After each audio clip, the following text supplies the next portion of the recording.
The morning sky over New York City was clear and blue when it suddenly darkened. Giant shadows fell across the streets as massive ships appeared out of nowhere. They were not alone. All across Earth, these strange vessels took position over major cities. Joe Matthews was drinking coffee at his desk when his computer screen went black. Then all screens in the office turned on at once, showing the same image, a strange creature with gray skin, 4 yellow eyes, and no hair. "We are the Galactic Council," the alien said in perfect English. "Your planet is now under our control." People ran into the streets, looking up at the huge ships floating above them. The vessels were at least a mile wide, shaped like flat discs, with glowing blue lights around their edges. At the North American Defense Command Center deep under Colorado, Commander Diane Miller watched radar screens showing more alien ships arriving every minute. "How many are there now?" she asked, her voice steady despite her racing heart. "Over 50 major vessels, ma'am," Lieutenant Paul Wilson answered. His fingers moved quickly over his keyboard. "They're positioning themselves above every major city on Earth." Commander Miller picked up a secure phone. "Get me the president," she said. In Washington, D.C., President Eleanor Hayes sat in the Emergency Operations Center surrounded by her top advisors. Large screens showed the alien ships hovering over cities around the world. Military leaders reported that jets sent to investigate had been destroyed without even getting close to the alien vessels. "Madam President," said General Frank Carter, "our weapons seem useless against their technology. The few missiles we've fired disappeared before hitting their targets." The main screen flickered, and the alien appeared again. This time it introduced itself. "I am High Commander Zex Toril of the Valkyrian Empire, senior member of the Galactic Council. Your species has been observed for some time. The Council has determined that humans are too primitive, violent, and unpredictable to manage a planet with such valuable resources." President Hayes leaned forward. "What do they want?"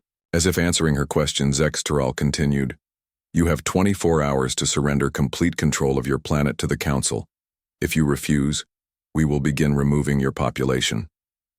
The screen went black. "Get me secure communications with all world leaders," President Hayes ordered, "and activate Project Phoenix." General Carter's eyes widened. "Madam President, are you sure? Project Phoenix hasn't been fully tested." "We're out of options, General," she replied, her face grim. "They've already shown they can destroy our conventional forces." Around the world, strange things began happening. Under the Great Lakes, hidden doors opened in what appeared to be ordinary rock formations. In the Australian outback, a section of desert slid away, revealing a massive underground complex. Deep in the Amazon rainforest, a mountain split open. For 50 years, Earth had been preparing in secret. Dr. Alan Foster stood in a massive underground chamber beneath the Rocky Mountains. Around him, hundreds of scientists and engineers worked at computer stations.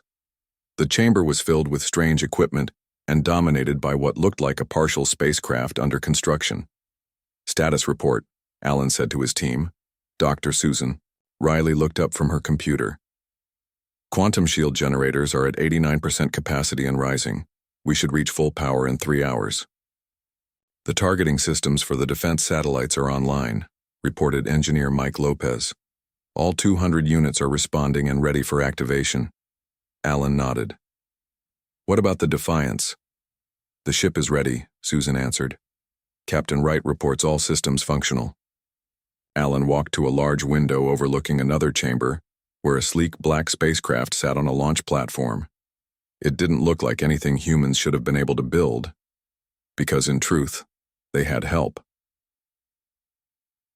In the White House situation room, President Hayes addressed the emergency meeting of world leaders via secure video. 70 years ago, we recovered a damaged alien vessel and its dying pilot," she explained. "The pilot warned us about the Galactic Council and their practice of conquering developing worlds. Instead of causing panic, our predecessors chose to prepare in secret." The faces on the screens looked shocked. "Using the recovered technology, we've developed weapons and defenses specifically designed to counter the Council's capabilities," Hayes continued. "Each of your nations has contributed to Project Phoenix without knowing its full scope. The president of Russia leaned forward. "You're saying we can fight back?" "I'm saying we can win," President Hayes replied. "But we must strike together, and we must strike hard." Commander Miller studied the alien ships through powerful telescopes. They remained in position, waiting for Earth's surrender. Little did they know that beneath the seemingly helpless planet, humanity was preparing a response that would shock the Galactic Council. In his underground lab, Dr. Foster addressed his team one final time before they launched their counterattack. "The aliens think we're defenseless," he said, looking at each face in turn. "They think we're primitive. What they don't know is that we've been expecting them for decades. We have one chance to show the Galactic Council that they made a terrible mistake." He turned to look at the advanced ship they had built using the recovered alien technology. They came to conquer. Instead, they're about to learn how dangerous humans really are when backed into a corner. As the deadline approached, hidden bases around the world hummed with activity. Soldiers prepared weapons that had never been seen in public. Scientists made final adjustments to systems that officially didn't exist. Earth was about to reveal its true face to the stars. Deep beneath Mount Cook in New Zealand, Captain Samantha Wright walked through a long tunnel toward a massive underground hangar. The tunnel walls were smooth metal, nothing like what people thought humans could build. Two armed guards saluted her as she passed through heavy security doors. The hangar opened before her, revealing a sleek spacecraft unlike anything the public had ever seen. It was dark gray with blue lights running along its hull. Unlike the disc-shaped alien ships above, this vessel was arrow-shaped and clearly built for speed and combat. "The EDF Defiance," Samantha said with pride, "our answer to the Council's threats." For 50 years, governments around the world had worked together in secret. It all started when a small alien scout ship crashed in Nevada. The pilot survived long enough to warn humanity about the Galactic Council and their habit of conquering developing worlds. Instead of causing panic, world leaders decided to prepare quietly. Lieutenant Greg Martinez looked up from his control station as Captain Wright entered the bridge of the Defiance. "Captain on deck," he called out, and the crew stood at attention. "At ease," Samantha said. "Status report?" Greg checked his screens. "The quantum phase shields are holding at 97% efficiency. All weapon systems are online and ready. We've calibrated them specifically for the Valkyrian hull materials." Samantha nodded. "How soon can we launch?" "The ship is ready now, Captain. We're just waiting for the order." In a laboratory nearby, Dr. Patricia Johnson studied data on a large screen. As head of xenobiology, she had spent years studying the alien bodies and technology recovered from the crash. On her screen were detailed scans of various alien species that made up the Galactic Council. A young assistant brought her a cup of coffee. "Is it true what they say, Doctor? That you've actually studied their bodies?" Patricia took the coffee. 3 different species, yes, they're fascinating. The Valkyrians, for example, evolved on a high-gravity world. They're physically stronger than humans, but there's something else interesting about them. She pointed to brain scans on her screen. They perceive time differently than we do. Their reflexes may be faster, but their strategic thinking happens on a much longer timeline. They plan in terms of years, not minutes or hours. They never expect quick adaptive responses. She smiled. "That's going to be our advantage." Around the world, other secret facilities activated. Under the Pacific Ocean, huge geothermal power, plants began channeling energy to the global defense network. In orbit, what the aliens thought were ordinary communication satellites suddenly repositioned themselves, revealing hidden weapons and sensors. In Washington, President Hayes received updates from these hidden bases. "Atlantic Underwater Base is online," reported General Carter. "Pacific and Indian Ocean facilities are at full power. Arctic Base will be operational in 20 minutes. The President nodded. "And the infiltration team?" "Colonel Nelson's team is ready for deployment." At a secret base in Alaska, Colonel Jack Nelson briefed his team of 6 Special Forces soldiers. They stood around a holographic display showing one of the alien ships. "This mission is high risk," Jack told them. "We'll be using the experimental stealth suits to board their command vessel. Our objectives are to gather intelligence and, if possible, Capture key technology or information. He pointed to different sections of the alien ship. Based on scans, we believe their central command is here, and their database systems are located. In this section, we'll split into 2 teams. One of the soldiers, Sergeant Lucy Rivera, checked her equipment. Will these stealth suits really hide us from their sensors? They've been tested against the technology we recovered from the crash site, Jack explained. They bend light around us and mask our heat signatures. As long as we move carefully and don't touch anything, they shouldn't detect us. Another soldier, Corporal Ben Harper, looked nervous. And if they do detect us? Jack handed each team member a strange-looking pistol. These weapons are based on their own technology. They should penetrate their armor. But remember, we're not there to start a war. We're gathering intelligence. What Jack didn't say was that the war had already started the moment the alien ships arrived. In space, positioned just behind Earth's moon where the alien sensors couldn't detect them, 50 small fighter craft waited silently. Their pilots, the best from air forces around the world, had trained for years in simulators based on the recovered alien technology. Major Ryan Cooper checked his fighter's systems one last time. The craft was nothing like the jets he had flown before joining the secret space program. It responded to his thoughts as much as to his hands on the controls. All pilots report ready status, came the voice of his wing commander through his helmet. Red leader standing by, Ryan responded, using the call sign that one of the pilots had suggested as a joke from an old movie. The name had stuck. Back on Earth, in the deep underground command center in Colorado, Commander Miller received word that all of Earth's hidden defenses were nearly ready. Quantum shields will be at full power in 30 minutes, reported Lieutenant Wilson. The satellite defense grid is armed and tracking all council ships. Captain Wright reports the Defiance is ready to launch. Colonel Nelson's team is preparing to board the alien command ship. Commander Miller took a deep breath. Everything they had worked for, everything they had built in secret, was about to be put to the test. Begin the countdown, she ordered. We launch our counterattack in exactly 1 hour. Above them, the alien ships continued to wait for Earth's surrender, completely unaware of what was about to hit them. The 24-hour deadline was almost up. On the main Galactic Council ship, High Commander Zextoral stood before a large viewing screen showing Earth. His gray skin had a slight purple tint when he was annoyed, and right now, he was very annoyed. No response from the humans, reported a junior officer. They have neither surrendered nor attempted to communicate with us. Zextoral's 4 yellow eyes blinked in sequence, a sign of irritation among his kind.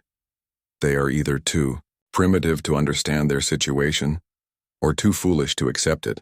He turned to his weapons officer. Prepare a demonstration strike. Target their largest city on the eastern coast of the northern continent. Destroy just 1 building first. Let's see if that helps them understand. On Earth, in the New York underground command post, an officer rushed to Major Karen Davis with an urgent report. Major, we're detecting energy buildup in the alien ship above us. They appear to be charging weapons. Major Davis hit the red alert button. All personnel, take shelter. Activate City Shield now. The Galactic Council ship's main cannon glowed with green energy. Inside the weapon control room, the alien officer targeted the Empire State Building. His commander wanted to start with something iconic but relatively small. Target locked, he reported. Firing. The green energy beam shot down from the ship toward New York City. But just before it hit, something unexpected happened. A shimmering blue dome of energy appeared over the city. The alien weapon hit this shield and scattered harmlessly into the atmosphere. On the council ship, alarms blared. The weapons officer stared at his screen in disbelief. High Commander, the humans have deployed an energy shield. Our weapon was completely deflected. Zextoral rushed to the screen. Impossible. Their technology is not advanced enough for planetary shields. Another alarm sounded. One of the sensor officers called out, Energy shields are appearing over all major human cities, and we're detecting power signatures that weren't there before. Zextoral felt the first twinge of fear. Full scan of the planet, find the source of those shields. Before the scan could complete, a new alert sounded. Commander, multiple objects approaching from behind the planet's moon. In space, Major Ryan Cooper led his squadron of 50 fighter craft out from their hiding place behind the moon. The small, sleek ships moved with incredible speed toward the alien fleet. Red Squadron, attack pattern Delta, Ryan ordered. Remember, you're training. Their ships have weak points at the engine exhausts and sensor arrays. The Earth fighters split into 5 groups and raced toward different alien ships. They were tiny compared to the massive Council vessels, but they moved with surprising speed and agility. From the Council's command ship, Zexatoral watched in shock as the human vessels approached. "Those are combat ships," he exclaimed. "How? Do the humans have space combat capability? Our intelligence said they had only achieved basic orbital flight." "Sir, the human vessels are using technology similar to our own," reported his science officer, checking the scanner readings with disbelief. "Some of it appears to be Zentari design." Zentari was another member species of the Galactic Council. Zexatoral turned to the Zentari representative on his bridge. "Is this your doing? Have you been giving technology to this primitive species?" The Zentari officer looked equally shocked. "Impossible! We have never had contact with Earth." The argument was cut short as the first wave of Earth fighters opened fire. Their weapons were precisely calibrated to penetrate the Council ship's shields. Explosions rippled across the hull of one of the smaller alien vessels. Deep beneath the Pacific Ocean, Admiral Eric Sullivan watched the battle through a complex sensor array. "Launch the Defiance," he ordered, "and activate the orbital defense platforms." In space, what had appeared to be normal satellites suddenly changed position. Hidden panels opened, revealing advanced weapon systems. There were hundreds of these, platforms all pointing their weapons at the Council ships. The EDF Defiance broke through the atmosphere, rising rapidly toward the alien fleet. Captain Samantha Wright sat in the command chair, watching her tactical display. "Target their command ship," she ordered. "Charge the gravitational cannon." Lieutenant Greg Martinez worked his controls. "Gravitational cannon at 80% and rising. Target locked. Open all communication frequencies," Samantha ordered. "Let's make sure they hear us." Admiral Sullivan's voice broadcast on all channels, including the private frequencies the Council used for ship-to-ship communication. The aliens were shocked to hear their own communication systems hijacked. "This is Admiral Eric Sullivan of Earth Defense Forces," he said calmly but firmly. "You came to our home uninvited. You threatened our people. You attempted to destroy our cities. This is humanity's response." The Defiance fired its main weapon, a gravitational compression cannon. The beam struck one of the Council's smaller ships. Instead of an explosion, the alien vessel seemed to shrink in on itself, crumpling like a piece of paper being crushed by an invisible hand. Within seconds, it had compressed into a dense ball of metal, no larger than a bus. On the Council command ship, panic broke out. Zexatoral stared at the screen in horror. How do they have a gravitational weapon? That technology is restricted even among Council members. The Earth fighters continued their attack, targeting specific weak points on the alien ships. The orbital defense platforms joined in, firing weapons that sliced through the alien hull like it was paper. On board the Council command ship, Colonel Jack Nelson and his team had reached the main database room. Using their stealth suits, they had moved through the ship undetected. Now they plugged a small device into the alien computer system. "Download in progress," reported Sergeant Rivera. "We're getting everything, their star charts, weapon specifications, ship designs, and the Council's entire communications history." Jack nodded. "Good. Now let's place the charges and get out of here." They set small explosive devices at key points around the ship's engine control systems. Back on Earth, people came out of their shelters to look up at the sky. Through the transparent blue shields covering their cities, they could see flashes of light as the battle raged in orbit. The Galactic Council had come expecting an easy conquest. Instead, they found themselves fighting for survival against a species they had gravely underestimated. As the battle raged around Earth, something unexpected began to happen on the Galactic Council's command ship. The 7 representatives of the Council member species gathered in the emergency chamber, and they were not happy with each other. "Your intelligence was completely wrong, Valkyrian," shouted Ambassador Nuar of the Tellarite Confederation. He was a short, stocky alien with orange skin and ridges on his head. "You said the humans were primitive." High Commander Zexteral's purple skin darkened with anger. "Our intelligence was accurate 6 months ago. Someone must have warned them. We were coming." The room erupted as the council members began accusing each other. The insectoid Xandar representative clicked her mandibles angrily at the telepathic Meridian ambassador, who in turn pointed his 3-fingered hand at the reptilian, Drax delegate. "The humans clearly have Zentari technology," Zexitoral said, glaring at the Zentari representative.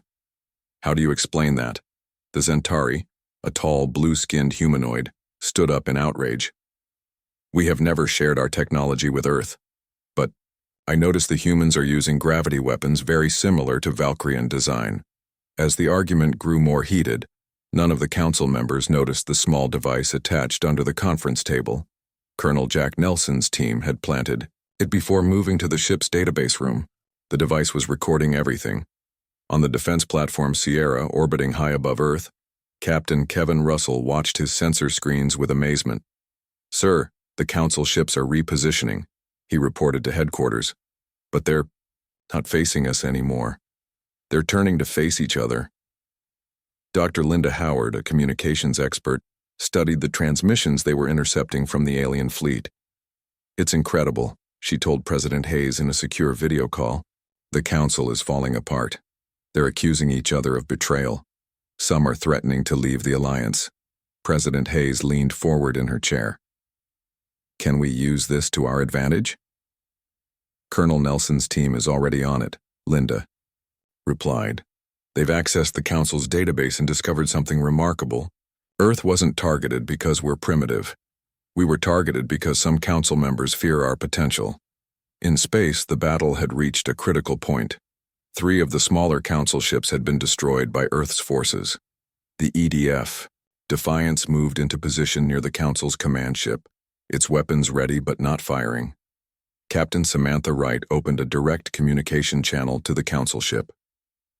"This is Captain Wright of the Earth vessel Defiance. We are willing to discuss terms for your withdrawal from our system." On the council ship, the arguing leaders fell silent as the human transmission came through. Zexteral stared at the screen showing the human captain. "You dare to offer terms to us?" he snarled. "The council has ruled this sector of the galaxy for 1,000 years. Perhaps it's time for a change," Samantha replied calmly. "We have just sent each of you some information you might find interesting." Colonel Nelson's team had completed their mission. The data they downloaded from the council's database was damning. It showed how the 7 species had been using each other and exploiting hundreds of less developed worlds. The information was now being transmitted to each council ship. Ambassador Nuar of the Tellarites received the transmission first. His eyes widened as he read it. "The Valkyrians have been stealing our technology," he exclaimed, "and selling it to the Drax." Similar revelations spread through each council ship. Centuries of secrets, lies, and betrayals were suddenly exposed. The fragile alliance that had held the Galactic Council together began to crack. On one of the Tellarite ships, the captain ordered his weapons to target the Valkyrian command vessel. "The alliance is over. The Tellarite Confederation withdraws from the Council." Other ships began to break formation. Some moved to attack former allies, while others started to retreat from Earth completely. Captain Russell watched the chaos on his screens. "They're firing on each other. The Tellarites and the Meridians are attacking the Valkyrians. The Zentari ships are pulling back." In the underground command center, Admiral Sullivan smiled grimly. "Divide and conquer, the oldest strategy in the book, and it still works." Colonel Jack Nelson and his team had placed their explosive charges around the Council command ship's engine room. As they made their way to the escape pods, they passed groups of alien crew members running in different directions. No one paid attention to them as alarms blared throughout the ship. "Looks like nobody cares about finding intruders anymore," Jack said. "They're too busy fighting each other." Sergeant Rivera checked her tactical display. "Our fighters are moving into position to extract us once we launch the escape pod." They reached the escape pod bay and prepared to leave. Jack set the timer on the explosives. 5 minutes should give us plenty of time to clear the blast zone. Back on Earth, people watched the events unfolding in space. News broadcasts showed images of the battle and the council ships turning against each other. The initial fear was being replaced by a sense of cautious hope. In the White House Situation Room, President Hayes received updates from military commanders around the world. The Centauri and Meridian ships are retreating, reported General Carter. The Tellarites are still engaging the Valkyrians. 3 more council ships have been disabled by their own allies. And our casualties? The president asked. Remarkably low, Madam President. We've lost 12 fighters, but most pilots ejected safely. The city shields held against all attacks. No civilian casualties reported. On the main view screen, they watched as Colonel Nelson's escape pod launched from the Council command ship. Moments later, a series of explosions rippled through the massive vessel. Its engines failed, and it began to drift helplessly. Checkmate, said President Hayes softly. In space, the remaining Council ships were in disarray. Some continued to fight each other, while others were already jumping to faster-than-light speed to escape. Captain Samantha Wright opened a communication channel to all remaining alien vessels. This is Earth Defense Force. Your council has fallen. You have 1 hour to withdraw from our solar system or face the consequences. One by one, the alien ships began to retreat. The mighty Galactic Council, which had ruled through fear and intimidation for centuries, had been defeated not just by Earth's unexpected strength, but by its own internal divisions. As Colonel Nelson's team was picked up by an Earth fighter, he looked back at the damaged Council command ship. I think we just changed the galaxy, he said. 1 week after the battle, the skies above Earth were clear again. The last Council ship had left the solar system 3 days ago. In cities around the world, people celebrated their unexpected victory. The truth about Earth's secret space program and the 50 years of preparation had been revealed to the public. In the United Nations headquarters in New York, President Hayes addressed a special assembly. Representatives from all nations were present, along with several unexpected guests, aliens who had surrendered or defected during the battle. People of Earth, President Hayes began. 1 week ago, we faced the greatest threat in human history. The Galactic Council came to conquer us, believing we were primitive and helpless. They were wrong. The large screen behind her showed images of the battle, Earth's ships and defense systems in action. For 50 years, we prepared in secret. In 1947, a scout ship crashed in Nevada. Its dying pilot warned us about the Council and their habit of conquering developing worlds. Instead of causing panic, our governments chose to prepare. She gestured to the alien representatives sitting in a special section. These brave individuals chose to stand with humanity. They have confirmed what we learned from the Council's database. Earth was targeted not because we are primitive, but because some Council members feared our potential. The largest of the aliens, a blue-skinned Centauri, stepped forward when invited to speak. My name is Krell Vaughn, he said, his voice translated through a small device. I was a junior science officer on the Centauri ship. Many in the Council have long admired human creativity and adaptability. These qualities made some Council leaders fear you. They saw how quickly you advanced and knew that, given time, humans would become a major power in the galaxy. In orbit, around Earth, the EDF Defiance prepared for its next mission. Captain Samantha Wright reviewed the star charts they had captured from the Council database. There are 27 worlds currently under Council control, she told her crew. Many of them were conquered just like they tried to conquer us. Lieutenant Greg Martinez studied the data on his screen. According to this, the Council is already facing rebellions on 6 of those worlds after news of our victory spread. Then those are the worlds we'll visit first, Samantha said with determination. In his laboratory, Dr. Alan Foster showed President Hayes the new technology they were developing using the captured alien data. This is just the beginning, he explained. With what we've learned, we can build ships capable of reaching other star systems in days instead of years. We can establish contact with other independent worlds and create a new alliance, one based on mutual respect rather than conquest. President Hayes nodded. How soon before the first diplomatic mission can leave? The Defiance can be retrofitted, with the new drive within a month, Alan replied. Captain Wright and her crew are already preparing. In a hospital room, Colonel Jack Nelson recovered from injuries he had sustained during his escape from the Council ship. Sergeant Rivera visited him bringing news. The information we stole from their database was even more valuable than we thought, she told him. The council had files on hundreds of worlds, many with intelligent life that they were monitoring or planning to conquer. Jack sat up in his bed. So we can warn them before the council reaches them. Exactly, Rivera smiled. And some of them may have technology or resources to share. We're not alone anymore, and we don't have to face the remnants of the council by ourselves. As night fell over Earth, people looked up at the stars with new understanding. The universe was bigger and more dangerous than they had imagined, but also filled with possibilities. Commander Diane Miller stood on the roof of the Defense Center, gazing at the night sky. Dr. Patricia Johnson joined her. What do you think? Happens now? Patricia asked. Now we do what humans have always done, Diane replied. We explore, we learn. We make friends where we can and stand our ground when we must. She pointed to a bright star. The council thought they were coming to conquer just another primitive species. Instead, they awakened a power that will change the galaxy. In the YD, following months, Earthships made contact with other worlds. Some had also suffered under council rule and welcomed Earth as an ally. Together, they formed a new alliance, one where each world had an equal voice. The message that Earth sent to the stars was simple. We come in peace, but we're prepared for war. The species that had sought to conquer humanity now watched, in stunned silence as humans took their place among the stars, not as conquerors but as architects of a new galactic order.